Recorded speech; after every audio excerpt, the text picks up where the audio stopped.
Comprendre une personne en un clin d'œil, ça semble presque magique, n'est-ce pas? Et pourtant, c'est loin d'être un don réservé à quelques initiés. Ce que nous appelons l'intuition repose souvent sur des indices bien concrets, bien que subtils. Notre cerveau est câblé pour lire les signaux sociaux, mais encore faut-il apprendre à les décrypter. Si vous avez déjà eu l'impression de sentir quelque chose sans savoir pourquoi, vous étiez probablement en train de lire, sans en avoir conscience, la communication non verbale de votre interlocuteur. Aujourd'hui, nous allons explorer 15 clés psychologiques essentielles pour comprendre rapidement une personne en décodant les micro-signaux, les attitudes et les comportements qui parlent souvent plus fort que les mots. Prêt à devenir un expert de la lecture humaine? Alors installez-vous confortablement et laissez-vous guider dans cet univers fascinant. Numéro 15, le pouvoir du regard. Le regard est un véritable livre ouvert, à condition de savoir le lire. Un contact visuel franc et direct peut indiquer de l'intérêt, de la confiance, voire une volonté de se rapprocher émotionnellement. Mais si une personne vous fixe intensément sans détourner les yeux, cela peut aussi être un signe d'intimidation ou de tentative de domination. Inversement, un regard fuyant peut suggérer une gêne, un mensonge potentiel, ou tout simplement une personnalité réservée. Et si vous ressentez un malaise face à un regard figé, sans clignement, c'est que quelque chose ne tourne peut-être pas rond. Faites confiance à votre ressenti. Numéro 14, le sourire, mais surtout les yeux. Un sourire peut illuminer un visage ou masquer la vérité. Le sourire sincère, celui que l'on appelle le sourire de Duchesne, engage à la fois la bouche et les yeux. Des rides se forment au coin de ceux-ci, les paupières se plissent légèrement. En revanche, un sourire forcé, utilisé pour masquer l'ennui, la gêne ou l'agacement, n'atteint jamais les yeux. Observer le visage dans son ensemble, et non uniquement les lèvres, vous aidera à savoir si votre interlocuteur est réellement heureux ou s'il joue un rôle. Numéro 13, les sourcils parlent aussi. Les sourcils sont l'un des muscles les plus expressifs du visage. Quand ils se haussent d'un coup, cela peut traduire la surprise, la peur ou une forme de malaise. Et si vous les voyez s'élever alors que la conversation est neutre, c'est peut-être que votre interlocuteur n'est pas à l'aise. Essayez vous-même de maintenir les sourcils levés lors d'une discussion détendue. C'est presque impossible sans paraître tendu ou théâtral. Numéro 12, une posture qui en dit long. Vous voulez connaître le degré de confiance en soi d'une personne? Observez sa manière de se tenir. Quelqu'un qui marche droit, les épaules détendues et le menton légèrement relevé, dégage une présence assurée. A l'inverse, une posture voûtée, un regard au sol et des gestes hésitants peuvent traduire une image de soi plus fragile. Mais attention, il faut toujours nuancer. Une personne timide ou fatiguée peut présenter une posture fermée sans être en détresse émotionnelle. Numéro 11, le langage de la voix.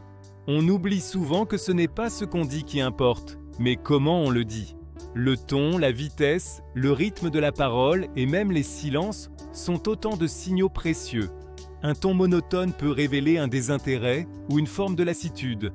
Une voix trop aiguë ou précipitée peut être liée au stress. Et une voix posée, bien modulée, inspire naturellement confiance. Écoutez attentivement, vous apprendrez souvent plus en fermant les yeux. Numéro 10, ce que disent les paroles sur la personnalité. Quand quelqu'un parle de son entourage, il ne parle pas seulement des autres, mais aussi de lui-même. Les recherches en psychologie sociale ont montré que les personnes qui parlent positivement de leurs amis, collègues ou proches ont souvent une attitude bienveillante dans leur propre comportement. A l'inverse, ceux qui critiquent, rabaissent ou soupçonnent en permanence révèlent souvent une manière négative de voir le monde et d'agir dans le monde. Ce que nous disons sur autrui est un reflet de notre monde intérieur. Numéro 9, les mains qui trahissent l'impatience. Regardez les mains. Lorsqu'une personne se frotte les paumes, cela peut signaler qu'elle attend quelque chose avec enthousiasme. Ce geste est souvent associé à l'impatience positive, une réunion importante, une bonne nouvelle, une idée qui germe. Ce n'est pas un tic anodin, c'est souvent le signe d'une excitation maîtrisée ou d'un projet en tête. Numéro 8, un regard qui fuit vers le côté. Détourner le regard rapidement est rarement anodin. Si une personne évite systématiquement de vous regarder dans les yeux, oriente son corps dans une direction opposée ou semble chercher une sortie imaginaire, il est possible qu'elle cherche à fuir la situation. Cela peut venir d'un stress, d'un mensonge ou d'une simple envie d'écourter l'échange. Les yeux et le corps fuient avant même les mots. Numéro 7. Trop hocher la tête. Attention! Un hochement de tête est un signe d'approbation, mais en excès, il peut signaler un besoin désespéré d'être validé. Les personnes qui hochent la tête à outrance veulent souvent montrer qu'elles écoutent, parfois même quand elles ne comprennent pas vraiment. Ce geste peut également indiquer de l'anxiété ou une envie de plaire à tout prix. Parfois, il sert même inconsciemment à dire « dépêche-toi de finir ». Numéro 6. Une poignée de main pleine de messages. Le simple fait de serrer la main peut vous en apprendre beaucoup. Une poignée molle et hésitante suggère parfois une personnalité plus soumise ou incertaine. Au contraire, une poignée de main trop ferme, voire écrasante, peut trahir une volonté de dominer ou de contrôler. Et la durée compte aussi. Trop courte, elle paraît froide. Trop longue, elle devient envahissante. Numéro 5.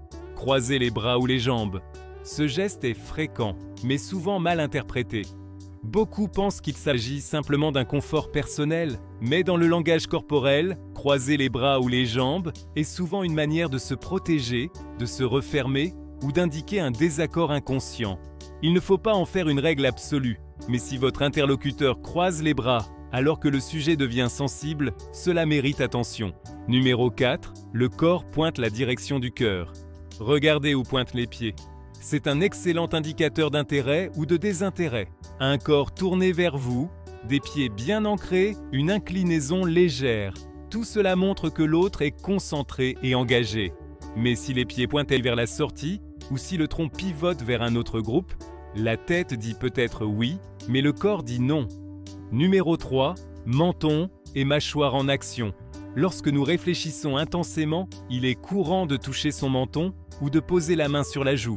C'est un geste révélateur de concentration, de prise de décision. Mais la mâchoire serrée est un autre signal. Elle indique souvent une tension émotionnelle, du stress ou un sujet sensible. Parfois, ce stress ne concerne même pas la conversation actuelle. C'est une émotion que la personne porte déjà en elle. Numéro 2. Le mimétisme involontaire.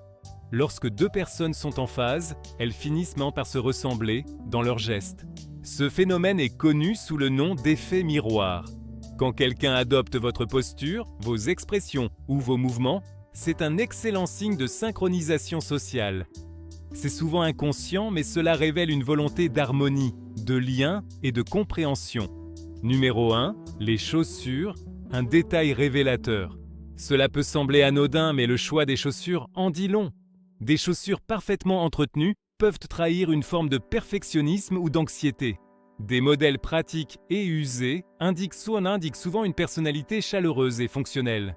Et ceux qui aiment les couleurs, les formes originales ou les chaussures voyantes ont souvent un fort besoin d'expression ou de reconnaissance. Vos pieds en disent plus long sur vous que vous ne l'imaginez. Conclusion. Décoder la personnalité d'un inconnu en quelques instants peut sembler audacieux, mais c'est possible. Il suffit d'apprendre à observer, à écouter et à croiser les indices. Ces 15 signaux ne sont pas des vérités absolues, mais ils vous donneront une longueur d'avance. Et surtout, ils vous permettront d'ajuster vos échanges, d'ouvrir le dialogue ou de prendre vos distances quand c'est nécessaire. Continuez d'explorer la psychologie humaine. Elle est pleine de surprises. Et souvenez-vous, chaque geste, chaque regard, chaque silence est une invitation à comprendre. À très vite pour de nouvelles clés de compréhension humaine.